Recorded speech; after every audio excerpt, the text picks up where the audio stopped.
Need a presenter? Your Event Audio has you covered. Closed circuit audio equipment with turnkey operation at your trade show booth, live event, or private event. YourEventAudio.com is the place to go. DJ services, MC talent, and a whole lot more. Check out YourEventAudio.com today.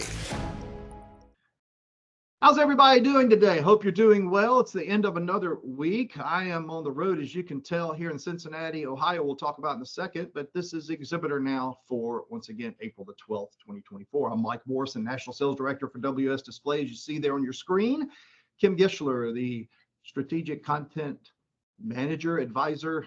I don't have my cheat notes in front of me. Wow, you slaughtered that one big time. I did. Oh, well, if that's the only mistake I make on this one, that's going to be a good day. That's all right. Chief Content Strategist and Associate Publisher. I used to have it because I had it in front of my face in Atlanta in the studio.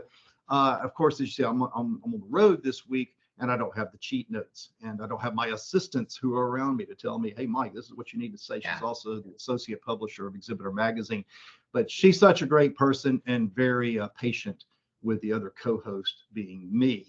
On the road this week, I am in Cincinnati, Ohio, obviously one of the 13 queen cities of the United States. That should be a trivia question. How many do you know out of the 13? But Cincinnati tops that list, and I'm here this week for Shop Marketplace, which is a retail show that I did on the road. And interesting opening note about this one. And if you've listened to any of my podcasts in the past 7 years, whether it's Don and Mike or even Exhibitor Now, a lot of times we talk about general contractors, and it's an easy target to kind of kick them in the shins on when they fall. Freeman, GES, Fern, we can go down the list of all of them. Freeman was the one for this show. And I just wanted to start out, Kim, by giving a little bit of kudos to Freeman's team here in Cincinnati. Did a great job on a medium-sized show in the Duke Energy Convention Center, downtown Cincinnati. Great work those guys did, getting crates in and out, getting good labor on the floor. It was a very pleasant experience. Unfortunately, though, there's always a good side, bad side. Or in this case, kind of a controversial side. I talked with one of our ESCA members in good standing, Rick Booth, who is the general manager here at the Duke Energy Convention Center, member of ESCA. And we were talking about what's coming down the pike in June, which is a couple months away. They're about to shut this convention center down completely for renovation. Now, as many of you know, in convention centers, there's facelifts all the time, and there's work on making convention centers up to speed, up to par, especially post-pandemic. But this one's taking a little different route. Instead of doing in phases where you keep the convention center open and still bringing in consumer shows and all of the shows that you've worked very, very hard to keep in line at your convention center and earn that business, they're going to go away for 2 years. And that's going to pose a bit of a problem here in lower Ohio, right here at the Kentucky line, where there's a lot of shows that happen here, and now they have no place to go. So they're going to be out there running around trying to find other cities, other convention centers, and other locations to keep those shows intact. I think that's a PR nightmare. That's my personal opinion on that, especially after talking with Rick. We appreciate the discussion, by the way, with Rick Booth and the support that they give us here at the Exhibitor Now podcast. But what would your thoughts be in that situation, Kim, if you are the outside looking in and you hear that a convention center that's very thriving and with a lot of activities about to shut down for 2 years just because of renovation? Well, you mean they have to renovate. I mean, you've got to keep up. So I mean, you've got to do something. So there's a twofold here. You can shut it all down, get it all done, and be finished.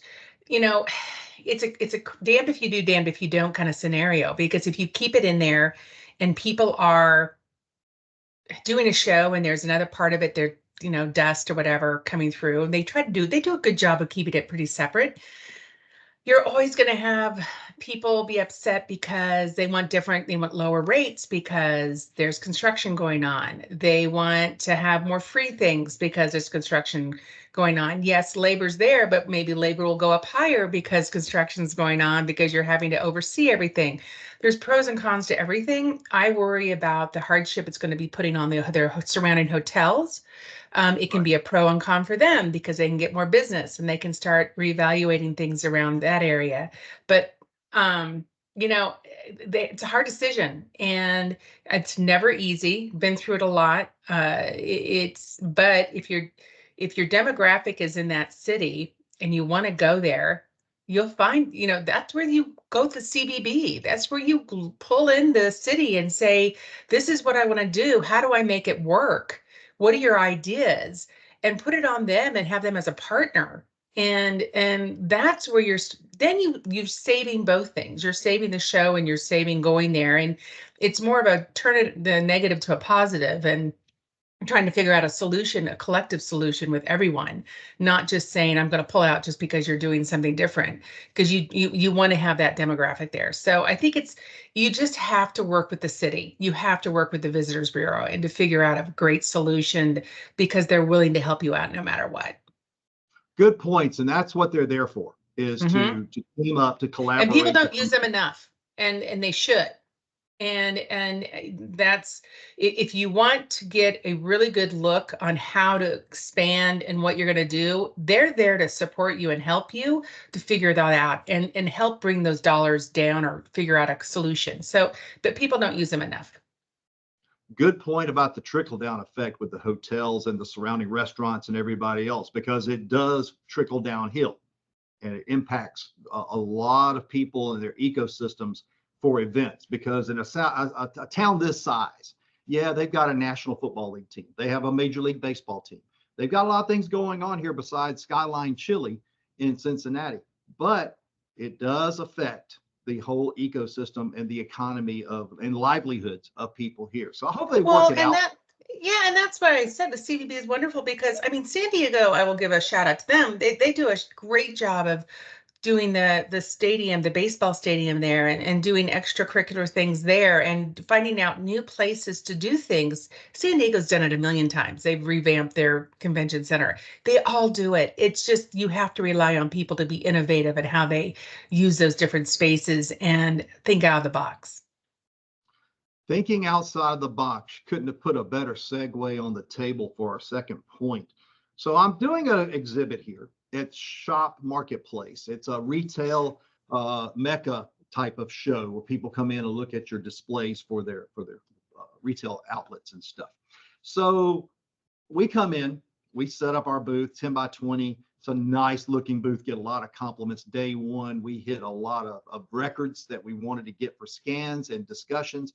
So we have a great day one. But then you start thinking about day two, and that's something else too. A lot of 3-day shows now moving to 2 days. That's a topic we could talk about in upcoming shows. That can be a trend for the future. But day two was the final show for this one.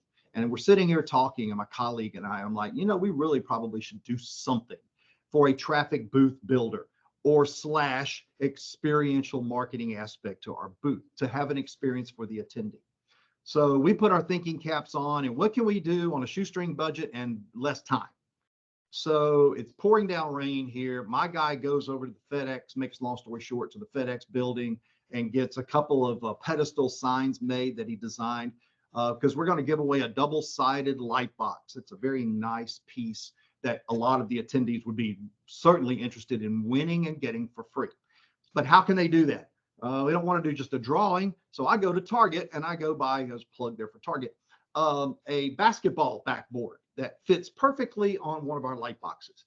And a little basketball comes with it. And so we have a take a shot, quotations, at winning this light box. And people are coming in on day two and they're shooting basketballs. And as you can see here in the video, I've got it inserted where actually a young lady is sitting there shooting, and actually her colleague won the light box from an organization out of Columbus called Shoot Gerdeman. They're an interior designer for retail. So it was a great experience. All that to be said, I think, like we preached after Exhibitor Live and after all the trends that are moving forward in 2024, I think we're all going to have to learn on the front end, not as an afterthought like we did here, planning an experiential aspect to your stand, to your booth, to your event area, just like experiential marketing does on the road. When they take an event on the road, you got an experience where an activity you're doing to experience that brand. We're learning at WS, and I'm sure a lot of people are learning moving forward, that you need to start incorporating some type of experience into your booth. in the trade show world, and accept that moving forward for your organization. What are your thoughts on that? Well, I think it's even more than that. I think you need a plan far in advance, and it should be part of your marketing program moving forward. And you really need to. It's experiential marketing can mean a lot of different things to a lot of different people. So what you need to really understand is that it's about getting people involved, getting people hands-on. What we've learned after COVID and everything else is that people love to have that tactile. They learn by different things. So as much as you can incorporate those different nuances to your whatever you're trying to promote. Everyone learns differently. Everyone feels things differently. They experience things differently. So if you can touch all those things and put major thought ahead of it before you get on the show floor, then you're saving yourself time and money in the future because you know what's going on. You know you're going to go to these 7 or 8 shows. You know you're going to have some part of it. You can do different nuances to it, but you know the essence of it's going to be what it is. It's not going to change. You might go to Target and pick up another, Velcro thing on the wall that sticks. I mean, it could be something that you're doing, but it's still the same essence that you still the plan, you still know the budget, you still have it all in place, but you're just bringing more of a thought to the experience when you're there on site. It's not new. It's just kind of revamping it a little bit so that you're being more thought more thought behind it, I should say, than it's just saying showing up and hoping that people will come. What we're promoting now is that you show up, but you already know that people are going to come because you have these great programs in place to have them experience on site no matter where you are. And that could be in a 10 by 10, it could be in a 50 by 50. Doesn't matter where it is. You've got the program in place and you have to implement it in different segments each time. Now you made a statement there, and I'll end with this before we start talking about Charles Pappas and a congratulatory note to him. You say it's not new. I agree with you, except there is a contingency of companies like ours who have been in a comfort zone for a long time, not reaching out and doing stuff, that it is a transition for them. And there are a lot more than I thought there were, because when I walk the floor, there are a lot of people that are just standing in their booths expecting people. Yeah, let me rephrase it. On the corporate side, it's not new. Okay, fair enough. But on the traditional trade show side, right, they're starting to catch up. They're starting to catch up, and that's it's. I'll go a step further, and I'll say for some people, some leadership teams, it's a little uncomfortable. They even think it's a risk because you're putting people out of their comfort zone to go against the norm of the non-traditional. They think they can just hand out little balls or whatever and they'll get people in there. But you really have to have that conversation starter, and you really have to understand why the person's there, and you have to feel comfortable and get the right people in the booth to do what they need to do to have those conversations. Because ultimately, we can lead the horse to water, but you can't make it drink. That's what we're doing there. Swag is not the sole answer anymore. Promotional products. And, I'd love to have a data analytics thing on. I mean, we used to do this in the old days about how many people you'd leave the show floor and how many things were thrown out. So, I mean, it's not sustainable. It's not, we kind of moved beyond that. You want to be it's more thoughtful thought process on what you're trying to give away and how it's going to be purposeful for their future. Would you go as far as to say, and this is a stretch, and I'll probably get beat up for it, would you say that promotional products is like the boomers and experientials more like the millennials? I think if you do it correctly, you can go cross-pollinate any of it. It's just that I think you can't do the same old that's always been working for the same audiences. I think you have to figure out what your audience is, who your audience is, and align what you're going to give them to that audience. So I would say it's not a generational thing. I'd say it's more of you have to understand who your audience is, and it's not a one-stop shop any longer. Good point. Let's wrap up with, as I mentioned before this, Charles Pappas has always been a great guest on this show. He's a super person, first of all, and he's so knowledgeable. Easy to approach and great to sit down and have a discussion with. And this past week, I thought it was this week, he was named from WRE News the Person of the Week for his historian efforts on how the World's Fair impacts developments. And primarily, we've had him on this show talking about how the World's Fair, which he is so involved with his efforts, how it has impacted the trade show industry and developed. And he has a historical aspect about this, huge. So congratulations to him.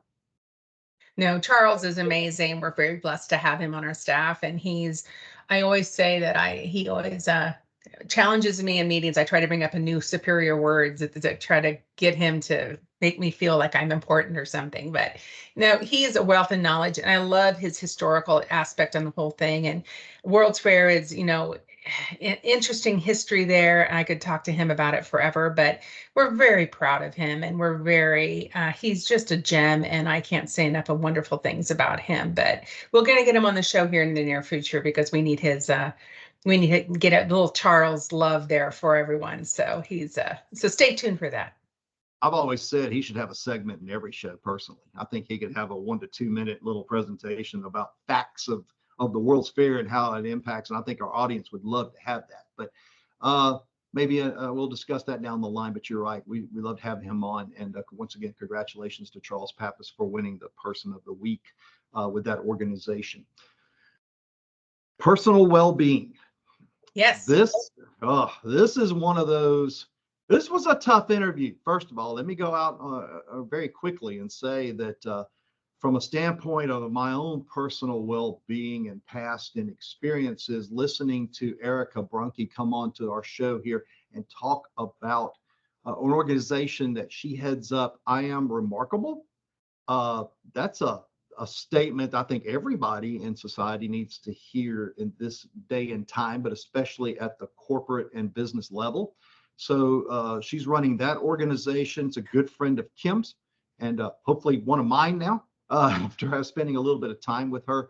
And so we had an opportunity, Kim did, to sit down and talk with Erica. She was together with Kim at SEMA at the time, Corporate Event Marketers Association, as everybody is familiar with that organization. So we took some time to learn about Erica and what her efforts are going forward away from corporate, the 9-to-5 job, to now more entrepreneurial and basically just a consultant. She probably has a doctor behind what she does in telling people how great they are.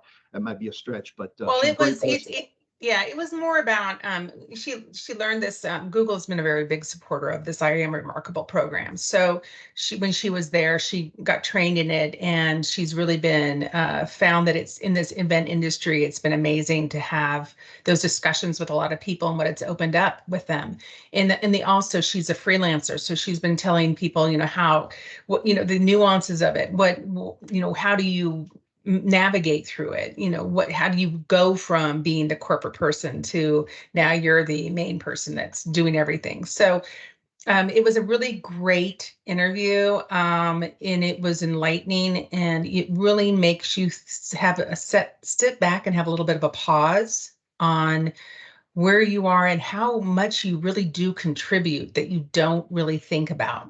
And I think people need to start doing that more, and they need to start saying, look, I've accomplished a lot today. I've done a great job. I should be proud of what I do on a daily basis.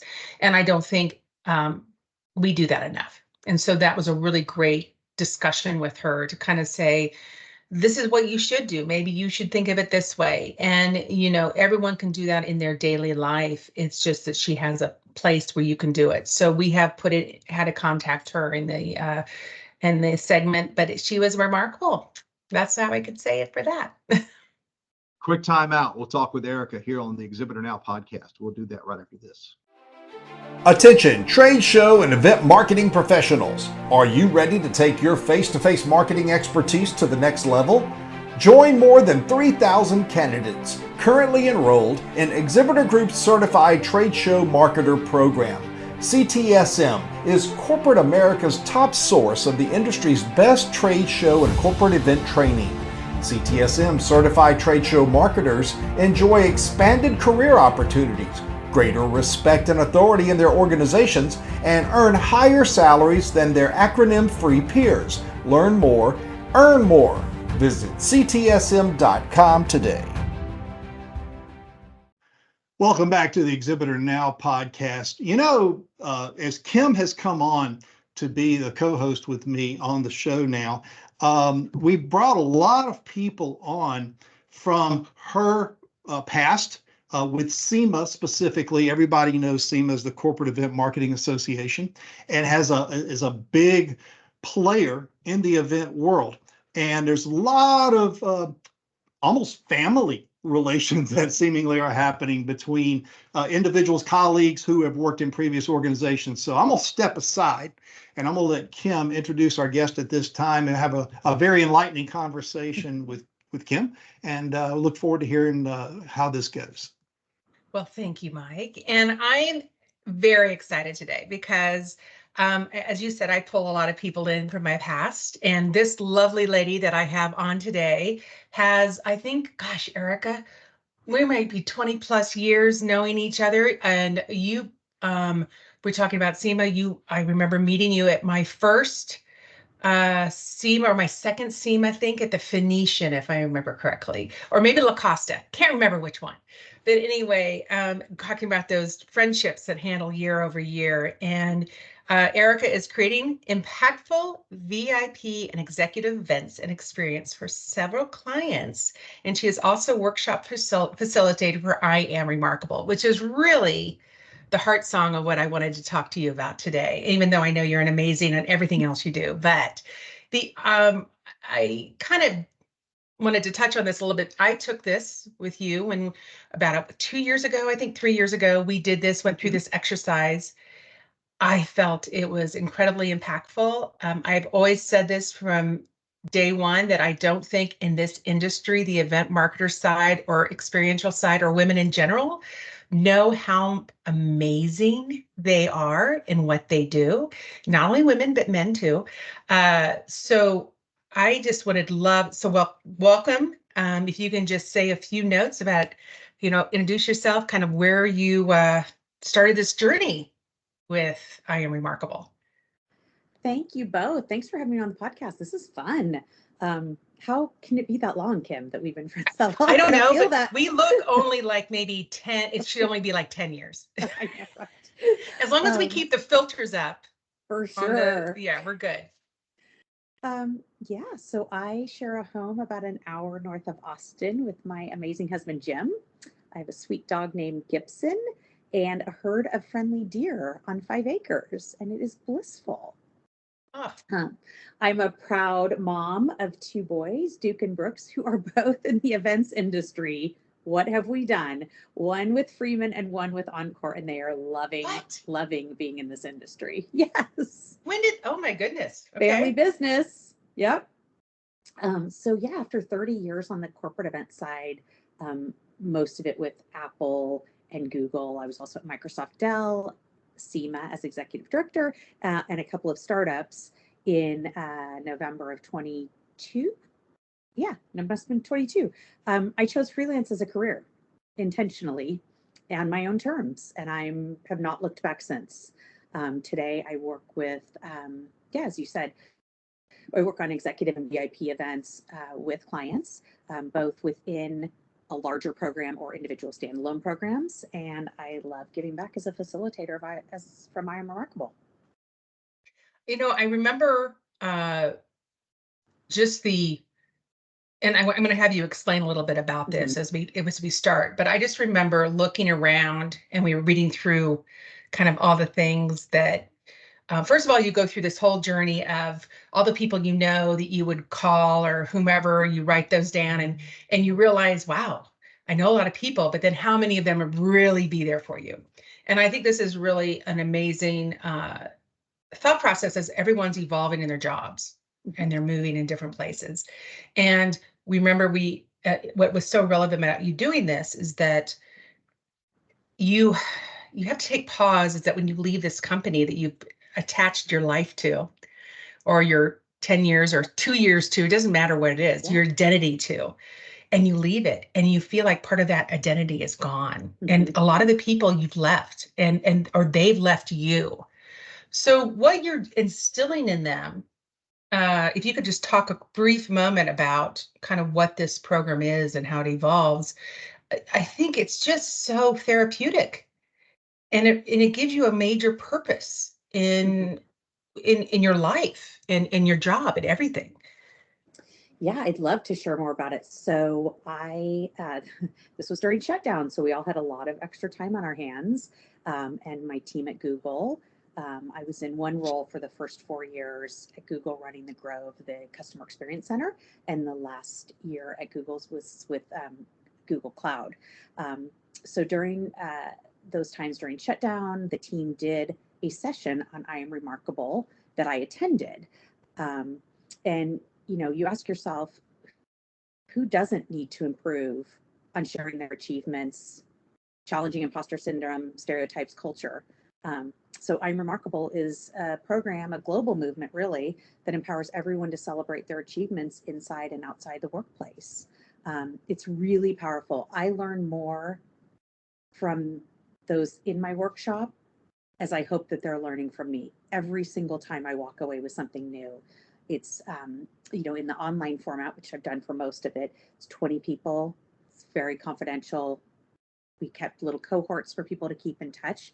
But it really speaks to the fact that we have a hard time promoting our own accomplishments. Think about when you go in to interview for a job. You're ready. You're turned on. You're ready to go. You know how to talk about your accomplishments. But what about your weekly one-on-one?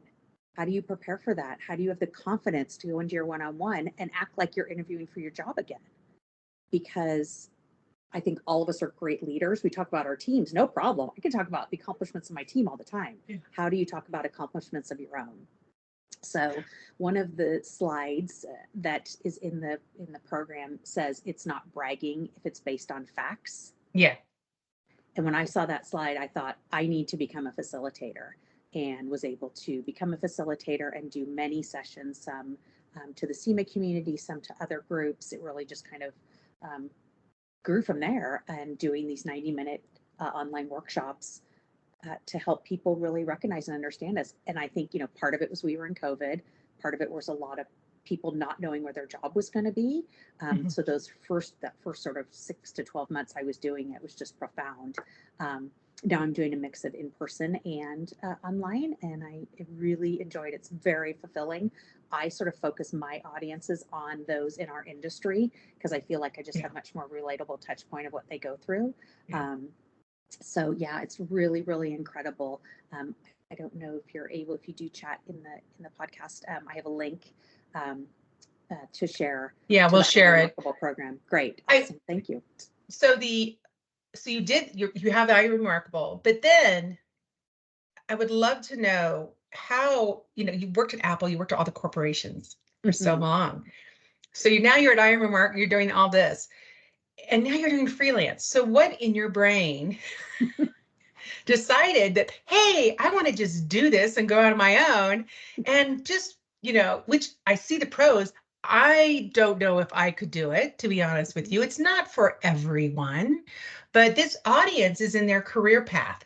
Yeah. So I'd love to know how you thought, or what was your thought process behind all this and doing this? Because this is a big, from, Google safety net to doing all this. It's kind of daunting. And I am very risk averse, so I sometimes wonder.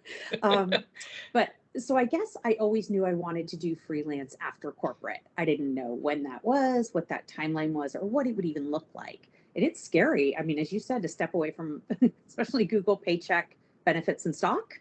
Yeah. But I was just languishing in that role. It was not bringing me joy. And it's, I say right package, wrong address. And I was really, though, at times doubting my skills. So I was grateful to attend SEMA Summit in 2022. Judy Holler was one of our keynote speakers. Yeah. She spoke on Fear is My Homeboy. And I felt in that room of hundreds of people that she was speaking directly to me. She talked about that old keys won't open new doors. And really how to face self-doubt. And I think the combination of languishing in my role, hearing those messages, and being at the time with my community and having that support, I went home, I spoke to my husband, my family, my financial planner, and very soon after made the decision to leave my corporate role for freelance as a career decision. Yeah, and bravo, first of all, because I love the fact that I think we have a lot of lessons to learn from that. I went through the same process as well. As you need to stop the bleeding, so to speak, or you need to change in your direction that you feel you need to go and try it, because I think your fear is really a good thing. Yes. To be scared to do so. I mean, and if you do it, you've accomplished something. So whether it doesn't hurt to try it out. I am curious though, you kind of touched on this a little bit. What are some of the main benefits? And we know the obvious ones. Okay, you have your own time, you can dictate who you like or who you want to be with and all that stuff. But I mean, what really was attracted you about this to do freelancing? Yeah, so radical improvement in my mental and physical health. Yeah. I am grateful I don't have any sort of ongoing health issues. But after one appointment with my primary care, he recommended I get a stress test because my blood pressure was so high. Never had blood pressure issues. I went to have the stress test done. My blood pressure was so high, they would not let me on the treadmill. Oh. I didn't I knew stress is not good for you. I was shocked.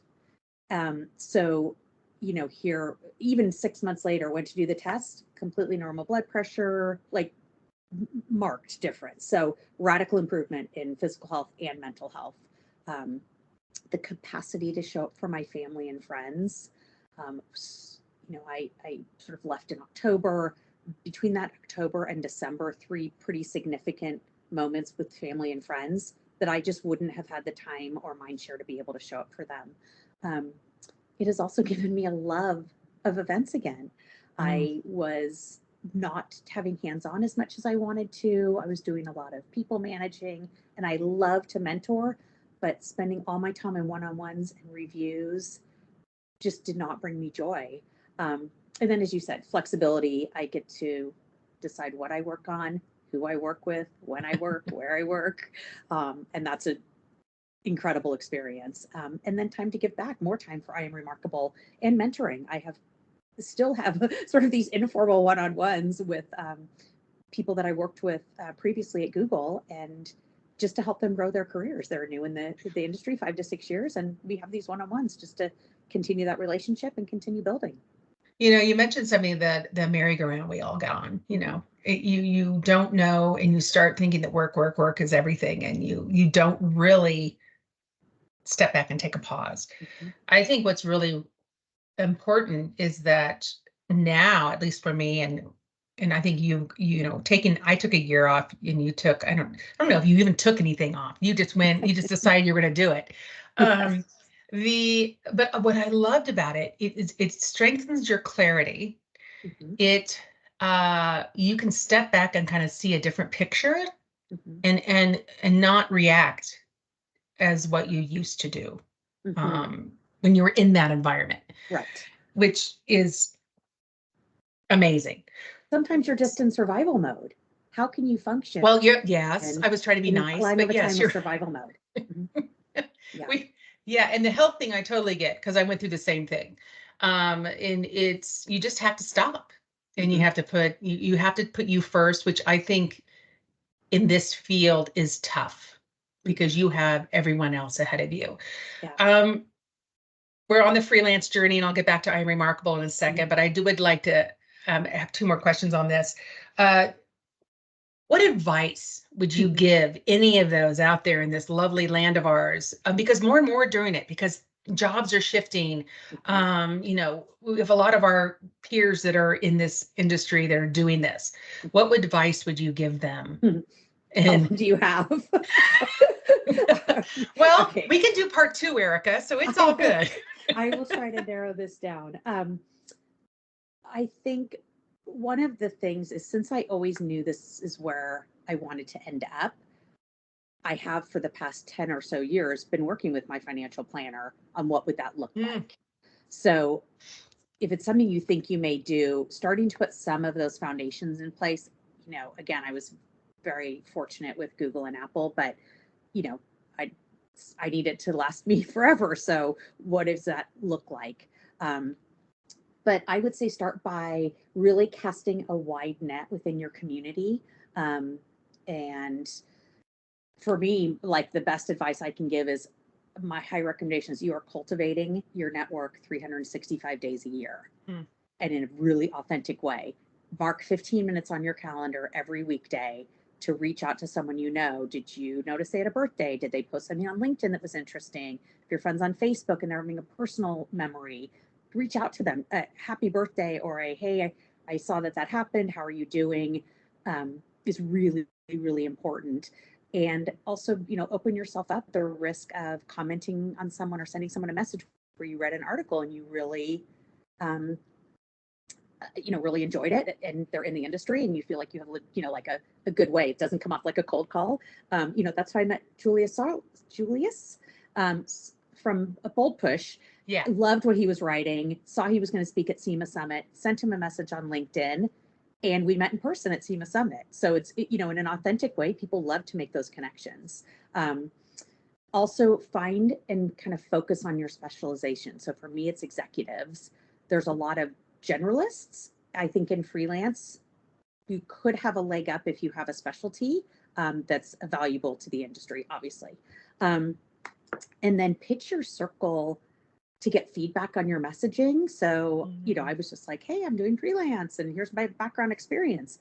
And I had someone say to me, oh, I don't have a big program for you to own.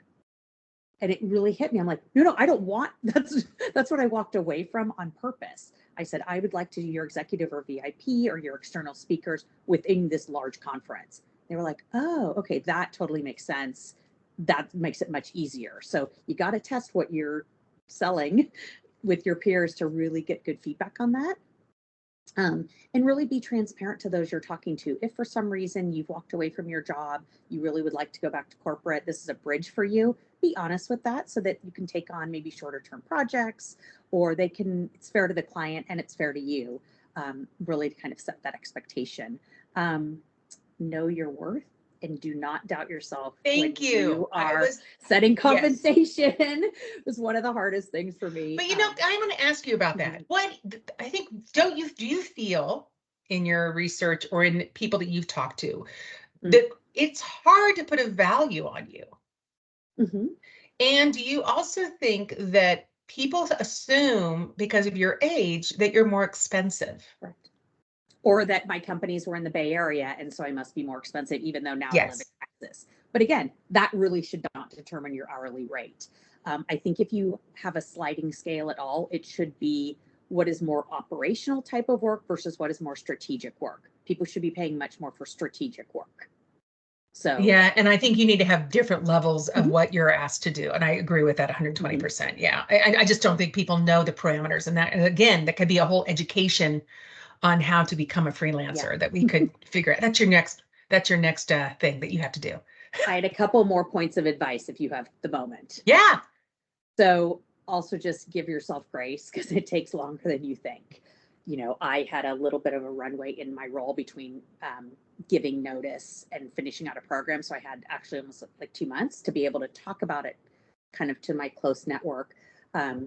But those I thought I would partner with early on have not come to fruition, kind of as you spoke about. It's really interesting to see who picks up the phone, but I've had some unexpected referrals that have been incredible opportunities. So you just give time and grace to yourself. And remember, there's the work you want to take and the work you need to take. So you may need to take projects in the beginning that are not your ideal, but right now it's going to pay the bills and extend your network and keep you busy, and that's okay too.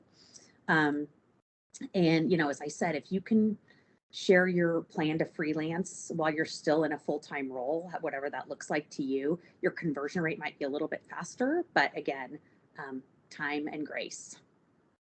So I'm going to touch back to I Am Remarkable quick, and then we'll have one last question. So what is one of the things you've learned most from doing this? I know you've got a lot from it, meaning that you've gained a lot of knowledge, but mainly just, I would think you've gotten a lot of really wonderful feelings and just energy coming across, Yes. even though it's tough from a Zoom call or whatever we're doing. Mhm. But why do you want to continue this path? I think what is it, just hearing this, how these people, how everyone's evolving, and you just get so much from that it's just worth it? Yeah, I mean, it's just such a great pause when you're in the workshop to think about what makes you remarkable. And there's an exercise in the workshop where you spend some time on that and then share out if you're comfortable. I had one of the participants share out, and she was crying. There's often some tears, which is why, you know, this is a safe space and it stays confidential. That her comment was that what makes her remarkable is things she does for everybody else and not herself. Think about that. Yeah. And years Wow. later, I've thought of it, and we're still in touch. I just, like, that's an incredible moment. I had another gal from a personal standpoint say that she is remarkable because her child will never know the alcoholic home that she grew up in. Oh, yeah. We didn't get that area when we were doing it, but I can only imagine what feelings it brings up. Yeah. So, and that just because you were like, okay, the things that I'm dealing with in my life are irrelevant compared to what everyone else is dealing with. And in this, you know, journey in your career, whether you're still in corporate, you know, you need to know how to go in and nail those one-on-ones and know what to ask for and feel confident what you're asking for so that you can continue to develop at whatever pace to whatever level you wish. Okay, one last one. Fun one. Yes. I always love this one because it drives everyone crazy. If you had to give advice to your 25-year-old self, what would you give? What advice would you give? So two things. Wear sunscreen.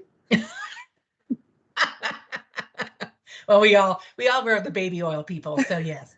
And as I touched on earlier, the network and community I have within this industry is profound.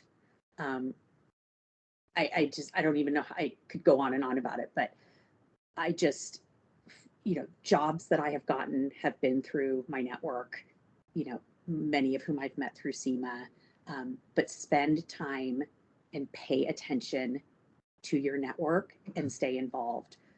The thing that makes me absolutely insane is someone that I've not heard from in years, and the first time I hear from them is that they want a job. Yeah, there's always a few of those. So don't do that. Yeah, and I would say what I really learned over the years is to be present for those conversations. Yeah. So, well, Mike, I mean, do you have if you want to say anything? Did you learn anything? Well, did you want to take the class? You know, it's so funny. Last week's show, I'll put this in Reader's Digest form. We always end our show with a plug that says, give us 30 minutes. We'll give you everything you need to know now. And at the end of last week's show, we were at 43 minutes. And so I typed at the bottom, yeah, this one went or give us 43 minutes and we'll tell you what you need to know. This one may extend past 30 because I do have some input that I can speak intelligently on. And I'm going to share something here that in 8 years of podcasting that I've been doing has never been shared by me either on the previous show or this one. 13 years ago, I had a serious bout with depression, with a suicide attempt in 2011. A lot of people in this industry don't know that. Some do, some don't. Here's where I'm going. I've written 3 books. Matter of fact, some sold this week. I got commissioned. I was blown away. But here's where I want to ask Erica something that as I'm listening, well-being, self-care, you know, the buzzwords of culture right now are more than ever spending time talking about these very topics you're talking about with I am remarkable and all of the value, because God knows many of us, whether we're legacy, I'll call us legacy, Kim, legacy workers or new millennials are coming into the workplace and being challenged, you know, more and more, harder and harder, you know, squeeze the lemon, get as much as I can get out of you, throw it away. A lot of that happens, right? So a lot of attention is being paid towards self-care. I have a question, a couple. One, do you see any kind of a percentage breakdown as it's boomers? You said executive, I heard that part, but is it you would deal with more boomers than you do millennials? Is there a segment that's more than the other, or is it just a fruit basket turnover of a lot? And we see it across all the way across the board of people that you're helping with this this organization. Yeah, I see it across the board, and some more situational. If you're in a role and you're going to be eliminated, but they haven't told you yet, and it's just not going well, a lot, need just reminder that they're important. They know that it's not going to get better at work, but maybe it gives them encouragement and a space to be in their head going into their next interviewing. Also, I look for those that are smiling, and because often depression and anxiety hide behind those smiles. And just also, ask anyone to reach out to me, as I would with your all of your guests and listeners. I'm here, and I'm open ears, open mind, because it's difficult out there across the board. People raising kids and taking care of their parents, people whose kids have left home and are new to that, struggling to decide what they want to do with their career. Is it okay? I have a friend who has recently been promoted to the C-level from our industry, and I'm incredibly proud of her, actually CEO. And it's funny because her and I talk a lot about, like, that was her dream. That could not be less of my dream. So we sort of joke that there's like this fork in the road, and she went this way and we went this way. So we joke about when we're in conversations with people, like, which way are you taking? I'm taking the less stress, the less responsibility. But everyone has to make that decision for themselves at the specific time, but always understanding their worth. My last question, correct me if I'm wrong, but I've been doing this 24 plus myself in this game on the event side. And it's seemingly that initially organizations, large or small, really didn't want to talk about this kind of content. It's focus on work, get the goal done, reach the brass ring, blah, blah, blah. Throw out whatever analogy you would like to in there. Now it's seemingly apropos to have these conversations. My question is, are you seeing an uptick of small, medium, large organizations requesting that type of attention for their staff? That, hey, I know it's like in the benefits now, we see a lot more of that coming out in the line of, hey, we got wellness care for you when you need it, blah, blah, blah. But as far as like these seminars you're talking about, virtual or in person, are you seeing an uptick in that across the board than maybe what it was 20 years ago? Oh, absolutely. A lot of companies offer it. A lot of companies talk about it. I want to see the walk. Yeah. I want the walk to match the talk. Yeah. Because I do see a lot of large organizations who are doing it as a checkbox. And it's really unfortunate, because this is really an opportunity for companies to take a true look at themselves and cultures that they are creating. And, if you're going to have an all team day of meetings, how are you accommodating people canceling all of their meetings to be able to be present in this all day session? Do you expect them to do their full day of work and attend your session? Well, you're not going to get both. Good point. Excellent point. Thank you for coming on the show and talking about a subject that, I don't think you knew that just how impactful that is for me. And I'm very sure it is for many others in our industry, especially the economic stresses that we're going through and everything we are going through in the event world. The biggest thing is the comeback from the pandemic. Right. It's this fast lane expectation that we can wave a magic wand and we're back to 2019 again. And we know the challenges that we're in, which takes tremendous stress, Kim, on our bodies, on our minds, and everything else. To your point, I think we all need to understand, have, as you said, grace, that it's PTSD in some senses, because we had to essentially change our careers in a month's time and now be digital producers instead of being face to face. And a lot of us did not know how that path was going to take us. So we need to give. I don't know we'll ever be the same. Yeah. You know, and I go to some shows now, I'm like, I never thought I'd see a buffet again. I never thought I'd see face-to-face meetings like they do at IMAX, where you're like this close to the person. And like for me, I have actually a little bit more anxiety over that than I used to have, because then I was so used to being at home and not being around people. I find it sometimes when I travel as well. You know, and also the evaluation of like, what do you want? Gave us all a little pause to think about what we wanted for our lives. And and I would say add on to that, the going to those big conferences. I don't know about you, but I could stay there all day, and I have to take breaks now. Mm-hmm. Yeah, because it's just too much. The energy is just too crazy with everything, because I'm not used to it. It's great to be back together, and I am so love grateful that our industry has, yes. You know, I get near recovered. Is that a fair statement? Wow, you're right. A couple of housekeeping notes. The links to her organization will be in the show notes, so you can click there and learn more about Erica and what's going on in her world.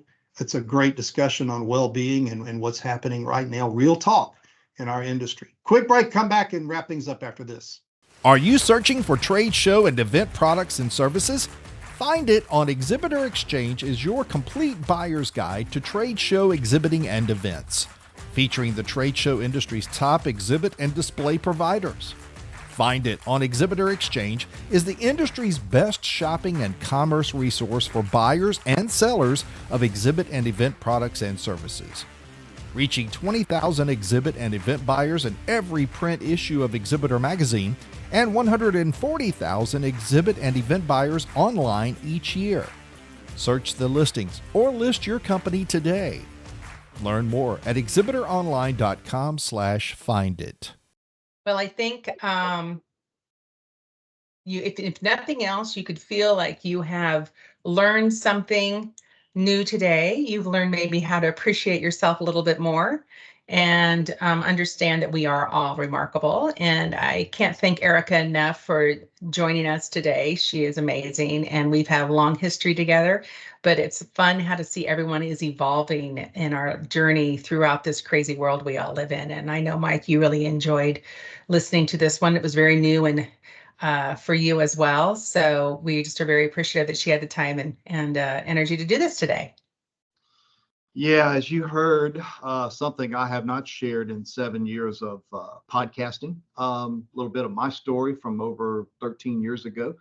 Little transparency, and my biggest takeaway was my question about, and I felt like I knew the answer, is what it used to be like in corporate world about well-being 10, 15, 20 years ago versus where we're at today. We have certainly, Kim, seen that pendulum swing back towards more of the well-being concern of the individual as opposed to just the bottom line profit of the corporation. And I'm not sure that that's a bad thing. I think it's a good thing across the board. Well, and I think I bring into this bravo of the younger generation coming up, because they are not going to take the BS factor. So if you don't walk the walk, talk the talk, so to speak, they have no problem saying, well, then I don't want to work for you. So it's kind of we put up with it kind of in our age, but I don't think they're going to do it. And I applaud them for that, because we need to, look, everyone's doing everything differently now, and we need to accommodate it, and we need to move with it. So if we don't, that's on us. So that's a couple housekeeping notes. Her links are in the show description. Actually, I went ahead just for giggles and put links to my books that I wrote, just in case people are interested in reading another person's perspective about well-being, depression, and overcoming that. So it's there for the taking if you'd like. Final wrap up. A lot of things going on at Exhibitor this week. A lot of announcements about competitions that are going on. We announced last week about the Exhibitor Design Award. You can go online and submit that. And I'm going to go off memory here. I think I'll get it right. EXHIBITORonline.com/EDA. That was an easy one for me to remember. Yeah. To do your Exhibitor Design Award submissions and to figure out all of the parameters around that. Also, I saw on social media this week people winning Sizzle Awards for booths and everything. So there's a lot of award activity going on through Exhibitor Group right now, and a lot more coming from what I understand for future shows. Yeah, we're working on a lot of future things going down and trying to make it easier, less. I'm all about simplicity and trying to make sure that we're not asking the same questions over and over again on some of the awards things. So we're working on that. The editorial team is. And then also, we did a really fun thing. Well, not a fun thing. We decided that Fast Track was kind of we wasn't really resonating with a lot of people. So we decided in July, it's going to be Exhibitor Education Week. And it includes an EDPA day. It includes the old Fast Track, so you can get your CTSM, what you need to do on the grouping for that. So we can add more things into it. So it's just easier for us to handle it that way. And it kind of encapsulates everything we're trying to do. So stay tuned for more of that. And then of course, we've got more things coming down the road with our insights and also the, Exhibitor Live 2025. So stay tuned, more to come. Each week we find out more goodies that we can chat about. The next live activity we'll be doing will be at Legislative Action Day. That's coming up very quickly. It's next month, end of May, in Washington, D.C., where Emily Olson and myself, along with David Dubois, Tommy Goodwin, and all of the usual suspects who are involved in advocacy will be there, and we'll be doing interviews that we'll be incorporating into our show, both this one as well as the Association and Advocacy Focus podcast show with Tommy Goodwin. So make sure if you're planning on heading to DC that you'll see our booth there, that we're setting up our studios, and we'll be on the road once again, like we did at Live, like Kim, you and I did at Live, where we actually had interviewees come in and sit down at our table and talk with us about what's going on within the industry. So that's going to wrap us up for this week on the road. Wasn't so bad. It's just so tough from a hotel room to try to do a podcast and studio work. But it's a good show, and we appreciate you watching this week and listening to the Exhibitor Now podcast.